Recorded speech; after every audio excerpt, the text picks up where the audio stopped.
He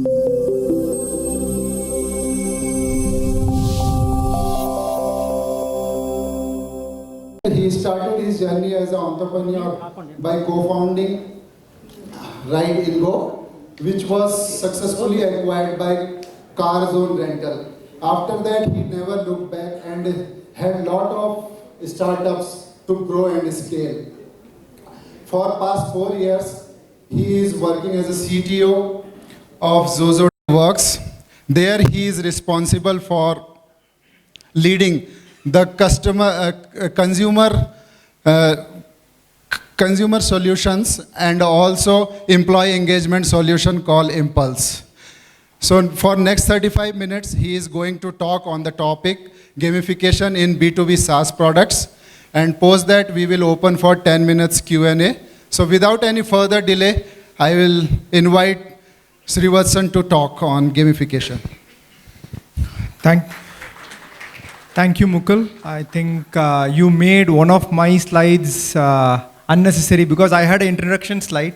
I thought I'll talk about myself, but thanks for the introduction. So it's a tough slot right after lunch. I'll try my best. Let's get started. So, I mean, my agenda here is to share what we have done in order to improve certain KPIs on the product with the help of gamification, of course.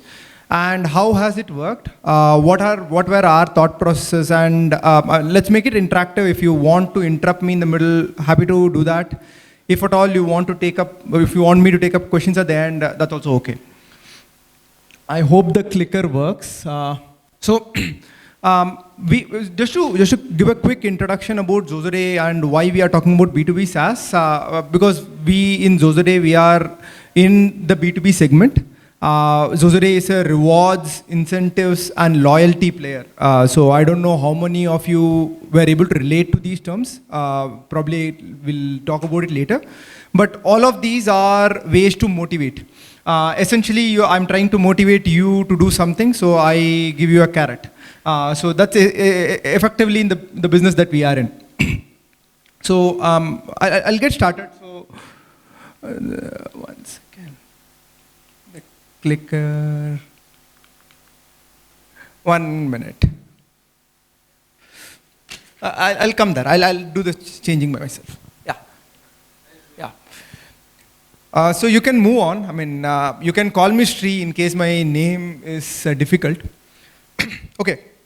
So what is gamification? I mean, this is not a new concept. I think it's been around for a long time. So pretty much everybody would have heard of it one time or the other. Gamification is the act of making users or making actors do some action in a game-like environment by using game-like mechanics. This is as simple as, let's say, your Google giving you a badge whenever you put a review on a restaurant, saying that now you are the local expert. That's basically, you might have played games where they would have given you a badge or a rank, and now Google is giving it to you in a physical world environment. So that's essentially what gamification is. Gamification allows you to create engagement where it is lacking, or come up with alternative ways of engagement where the natural drive is not there to do an action.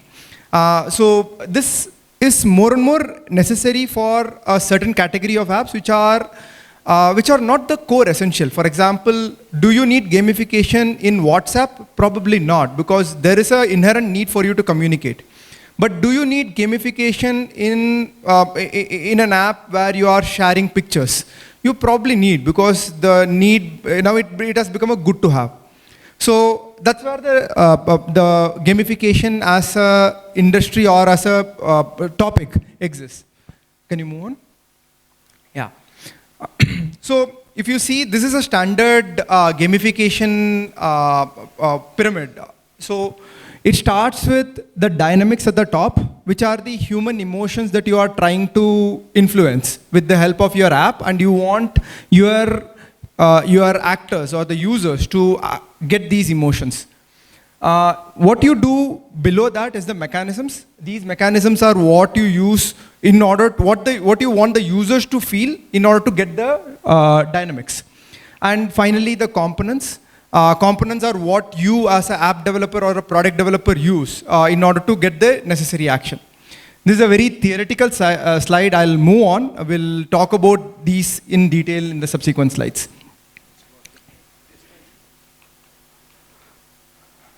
Which one? Okay. So I'll go with some examples here because examples help us relate. One of the common gamification components that you might have seen, I mean, I'm sure all of you are in LinkedIn, you would have seen this, is a progress bar. A progress bar is something that you would have seen in a Mario game when you were a child. A progress bar helps you see that you have this much distance to go and you are at this distance. This essentially gives you a sense of progressing in the app, but also gives you the itch. As a user, it creates the itch in yourself to see that the progress bar is reached to the end. But this progress bar is also represented at times in percentages, like 45% complete. So you want to see it reach 100%. This is fantastic in the acquisition or rather activation section in your product user cycle. So in your AA, RRR, this comes in the activation because you are helping activate the user. There may be other use cases also. For example, when you are, let's say, setting up a guide or when you're setting up a dialogue, this comes useful there.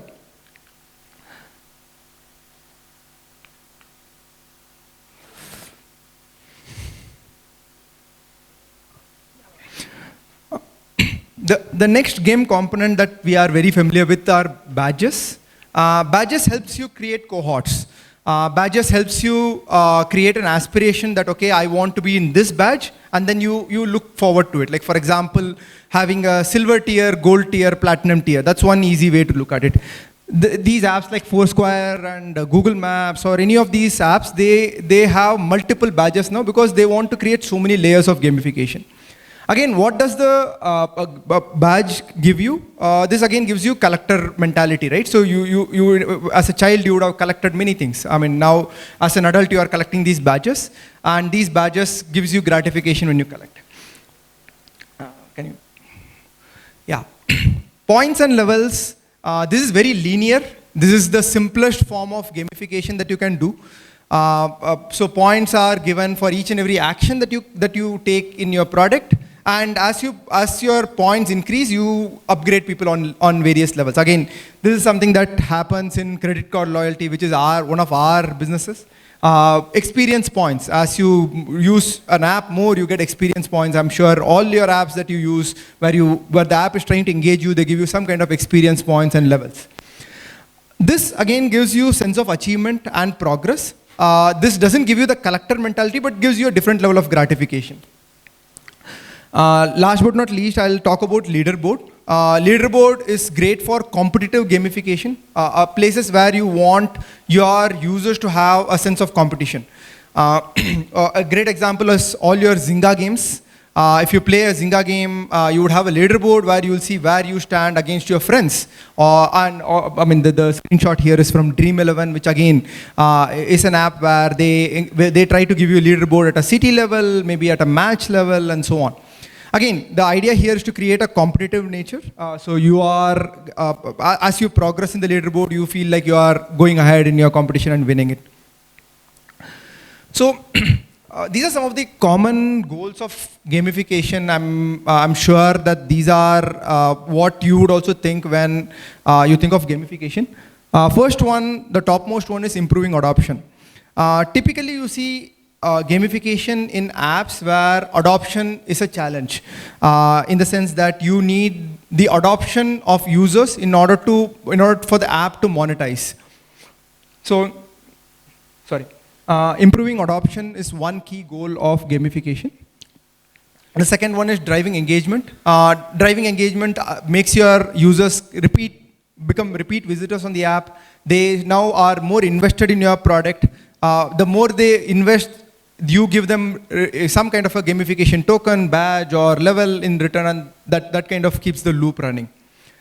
It is heavily used in reinforcing positive behavior, and this positive behavior is something that is not necessarily within apps. There are certain use cases that I'll talk about in the future or in the subsequent slides. The positive behavior angle is something that is extremely useful for you to bring gamification to real life scenarios, where an action that you take in real life, how do you use gamification to reinforce that? Increasing performance again is something that is very much linked to a real life scenario. How do you increase performance of an actor or of a user or a participant in the game using gamification? Yeah. So, my experience in gamification is largely in this part, which is how do you gamify business process? There's one thing which is about gamification of apps, which are your B2C apps. But B2B businesses have their own challenges with adoption. A common use case, pretty much all of you would be from the workforce. Your HR teams would have challenge in completion of courses.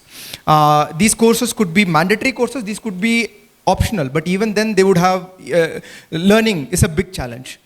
How do you get your sales teams or your call center teams to achieve their targets? How do you make sure that the call center team responds to 50 tickets in a day? So these are challenges, these are real life challenges where gamification can play a major role. CSR initiative is one more use case that we have come across. How do you get people to volunteer? How do you get people to go beyond their work and do something new?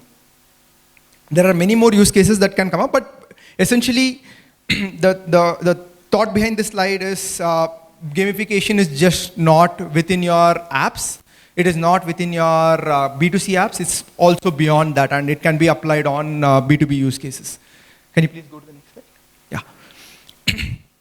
So this slide, I'm trying to, what I'm trying to talk about here is the structure of a game, right? In a B2C app, let's say you are using Foursquare, or you're using Google Maps, or you're using any of the other apps where you're actively interacting. All these actions happen in the app. So what is a game? A game has a playground. A playground is where you play the game. This could be, here it's football, but it could be anything. And then there's a player. It typically is the user or the participant in the game. And then there is a game itself. What is it that you are doing? What is the game that you are playing? And why are you playing that? All these three in a B2C app is within the app. Let's say if you are taking Duolingo as an example. Duolingo, I'm not sure how many of you have seen it. In Duolingo, you are doing translations or you're learning a new language. You are the player, the game is Duolingo, the action or the playground is Duolingo. So there's nothing new there. Everything is within the Duolingo app's control. Whereas in a real life scenario, when you are trying to gamify business process, the bottom three are not in your app. Let me take an example, sales incentives. How do you use gamification to improve sales targets, make more people achieve their targets? Now, the playground is your sales. That's your B2B sales that happens, or B2C sales for the matter of fact. Who is the player? Each and every salesperson, the sales executive is the player. What is the game that they are playing? They are playing the game of selling. You don't have control over all these. What is the only element that you control? That's at the top, which is the scorecard. So essentially what you are doing is you are building your entire system around that scorecard. So all the other three things which you cannot control are now out of your scope. You are looking at a scorecard. So the scorecard in the scenario that I was talking about is your CRM data. So what you're essentially looking at is the number of deals closed, or let's say if you take a credit card salesperson, number of cards sold, that's your scorecard. If you're talking about an insurance salesperson, number of new policies, number of renewals, that becomes your scorecard. Now, essentially what you're doing is your realm of gamification is restricted to the availability of scorecard, and the scorecard is your data source. Can you please move on? Now, again, so with this context that you are dealing with businesses and you are dealing with some business process, what is it that you can do in order to, what kind of games can you set up? So these are some of the games that we have experience in setting up. I'm talking about our personal experience to begin with. First one is milestones. You do X number of sales, that is milestone one. The higher you go, you have a higher milestone. That's a very standard game. Everyone understands it. Each of these milestones mean something in real life. That real life could be a difference between a 10,000 rupee incentive and a 50,000 rupee incentive. These carry real value in more often than not cases. The second one is race. Races are not that popular in real life, but they do have a value that as a team, whichever team reaches the goal first would be the one that would be winning. I mean, this is extremely useful if you're talking about new market expansion, when you're, let's say, getting 2 or more teams to compete with each other for the same resource. That's a great type of game to set up. Target-based. Again, whoever achieves the target, a particular target, is a winner. So this is a very simplistic game. If you want to do a game on learning, the learning use case is not something where you are competing with each other. It's for your personal milestone.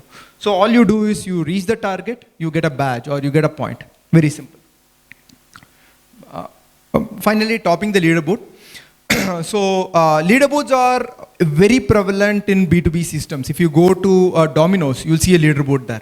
You'll see a banner which will say Employee of the Week, the ranking. If any business you go, if you pay enough attention on their back offices, they will have these mechanisms already.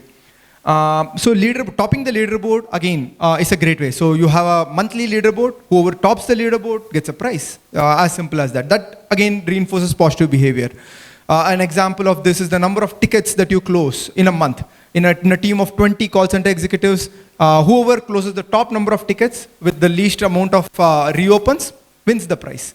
And these are very small milestones which give you a very strong reinforcement, positive reinforcement. Can you please move on?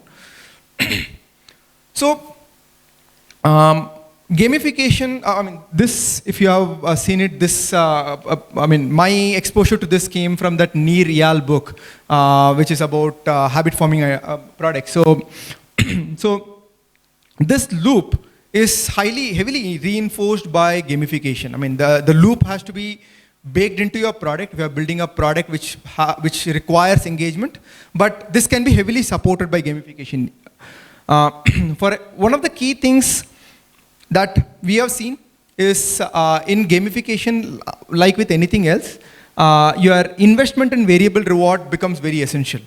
So how much do you encourage your player to invest into your action? Like, for example, the sales incentive process doesn't work if the sales executives do not punch in the data into their CRM. So that is the investment that they are doing in order to get the feedback that, okay, I'll get an incentive or a commission at the end of the month.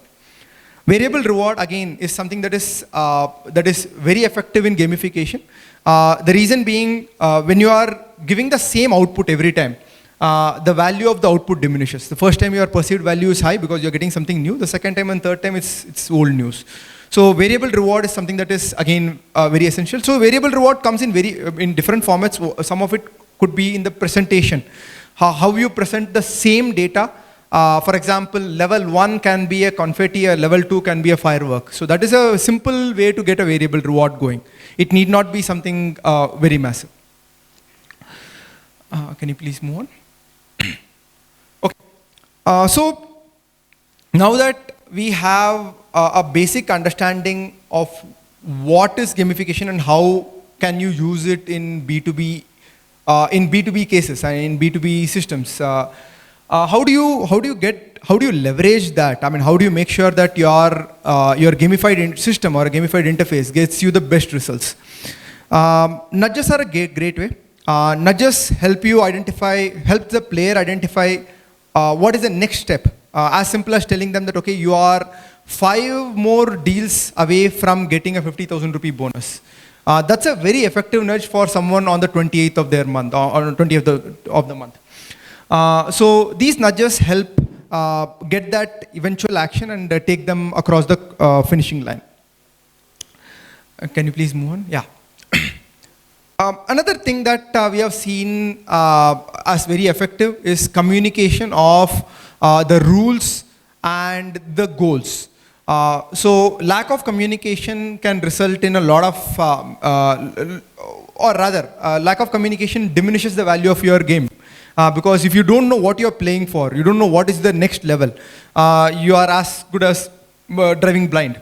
So clear communication and clear representation of the next level, clear communication of the end goal is going to be very essential in building a gamified system. Can you please move on? Yeah. Achievements. Gamification at the end of the day is a fun thing. It's basically taking you back to your childhood days when you were obsessed with games, and the essence is in the celebration that happens at the end when you win. So making the achievements special, let's say making sure that if they achieve a gold milestone, making sure that that is special, is as important as taking them through the process. So this is one critical thing. Yeah. Last but not least, aesthetics. A game should look good. Of course, there are some classics which are very rudimentary games, but modern day games, people expect it to look good. So making sure that your game, the gamification interface or the app interface where gamification is plugged in, should look, making sure that that is looking good is as important as the game itself. This is more of a hygiene point. I just wanted to put it out so that you think that this is not as simple as one version that you build for the whole world. When you build anything for the B2B segment, the control doesn't lie with you. You have to relinquish control to the program owner. In this case, let's take the example of a call center. The call center operations head would be the program owner, and they will have the control on what to do, when to do it, what nudge to send, and what not. So keeping the control with the admin is a key part in getting B2B gamification work. Can gamification be an overkill? Yeah. Of course. So you don't need gamification everywhere. You choose the right interface, choose the right workflow where you use gamification.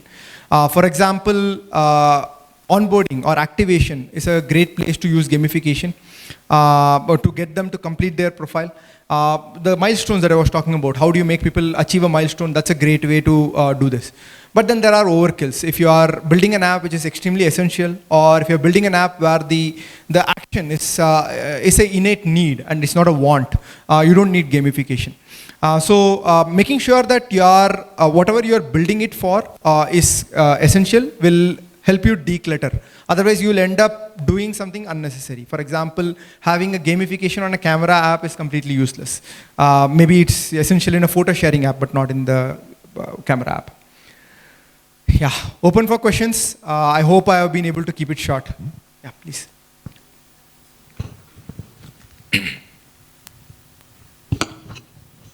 Thank you. This is Sapna.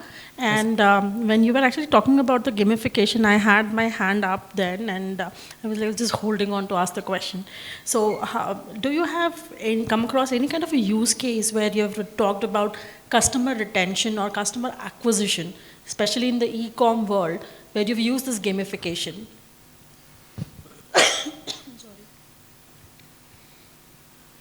So I am not from e-com, to be very, very honest. I am trying to think if there is... I'll tell you the business process. So business process is you do this digital ads, right? You do Google ads and you do everything, and then you make them click on it, and then you come to your own website or an app and you ask them to fill in the form and explore things. So do you have like any kind of a use case where you've done such things similar? Not with the context of e-com, but getting people to your own website.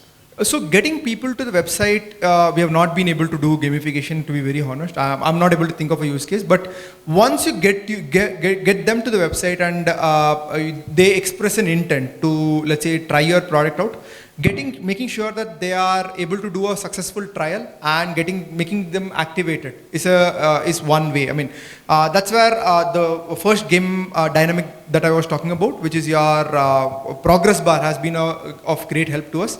Where the progress bar will help us nudge the user to complete the process. Again, the way we have done it is our onboarding process is segmented into steps. the more steps they complete, the more achievement score they get. So that's one way where we have done gamification, and it has helped us for sure.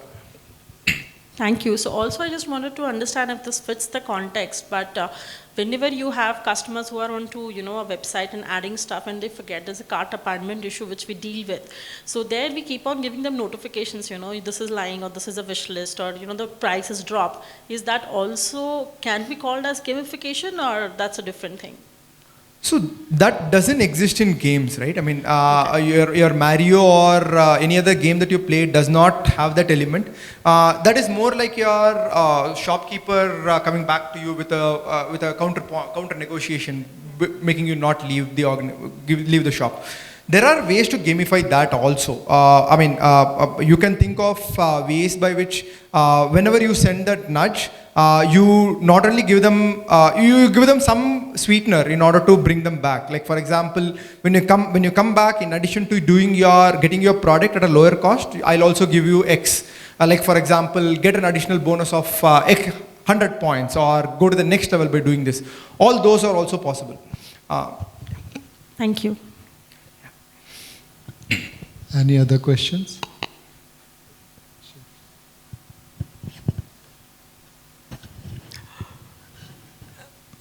How do you measure the efficiency of a gamification? So, for example, I had introduced a gamification for some kind of engagement. In that sense, do you have specialized or so people can land up to your page? They could take the normal traversal, but when a product manager introduces or a gamification into their app or service, you need certain X traffic more, right? So how do you measure this impact of a gamification? How do you really measure it? Whether your gamification in itself is efficient, is it yielding the right results? Or is it like, as a process, we embed things and then we forget about it? Right. Any attribute or any aspect of the product that you want to gamify, you will have to have a goal associated with it, right? Like for example, the progress bar. The way we did it is we had a activation score for each and every user, and that activation score is an attribute of 8 or 10 parameters that are in the product. Now we know the ASIS activation score. Let us say, for example, the ASIS activation score on an average is 50.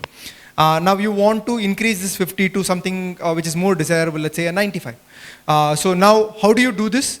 You do a certain version of the gamification or certain elements you throw on the product, see if that works, otherwise you change it. But the North Star metric remains the same. So the North Star and control metric, like with any other system, has to be there for a gamification system also. So in businesses and in B2B cases, for example, where we have been using gamification a lot is in our sales incentive business. There it's a very literal metric. Did your total ACVs in a particular month, did the total sale increase? So if you have done it with the help of gamification and without any other variables changing, then you have definite improvement in that. Engagement is one more. So how many times have people come to see your leaderboards, or how many times have people acknowledged your score? That's a great way, because the moment you start seeing that, for example, today in our products, leaderboard is the second most used page. So there's a lot of need for people to come there. So the more people come, we realize that, okay, there is a niche that they want to scratch. There is something here. So that again helps you identify that there is some ROI for the effort that you put into it.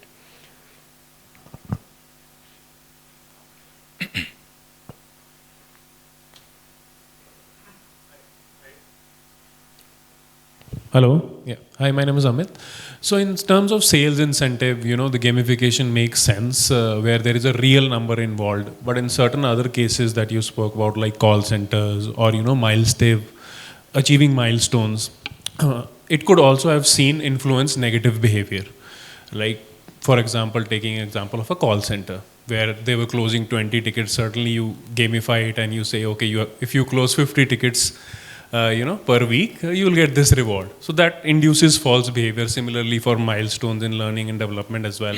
just to, for that reward, it can generate that. So how do you safeguard, from all those false behaviors in all these cases that? So your typical game design rules have to be followed. You need to make sure that when you are designing the process, designing the ladder for them to grow, you are taking all the checks and balances. For example, I can talk about the call center point that you're talking about, right? So our product that we launched was on top of Freshdesk. So Freshdesk ticket closure has a ticket reopen rate. So you don't do on the gross, you do on the net. So your leaderboard and rank or points are given on the net. So that, and again, if your ticket gets reopened with an escalation, you get negatives. So it can happen that at the last moment I want to achieve that goal, so I'm closing 10 tickets in a day while my average has been 3 tickets. So your quality has now come down. So the net effect of that would be escalations. So when you get escalation, you'll again be penalized.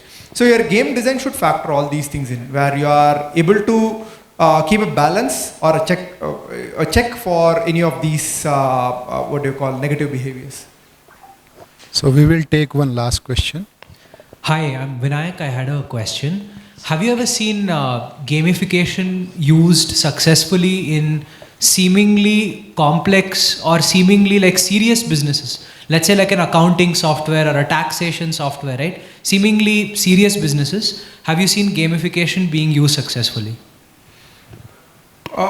Again, I mean, this comes back to my slide on the overkill part, right? An accounting or a taxation software should not have gamification because it's a distraction. Having said that, even if you go to the Government of India website, right? So they give you a progress bar. So this is the government income tax website. The reason is they also know that people have a waning interest when they are filling long forms.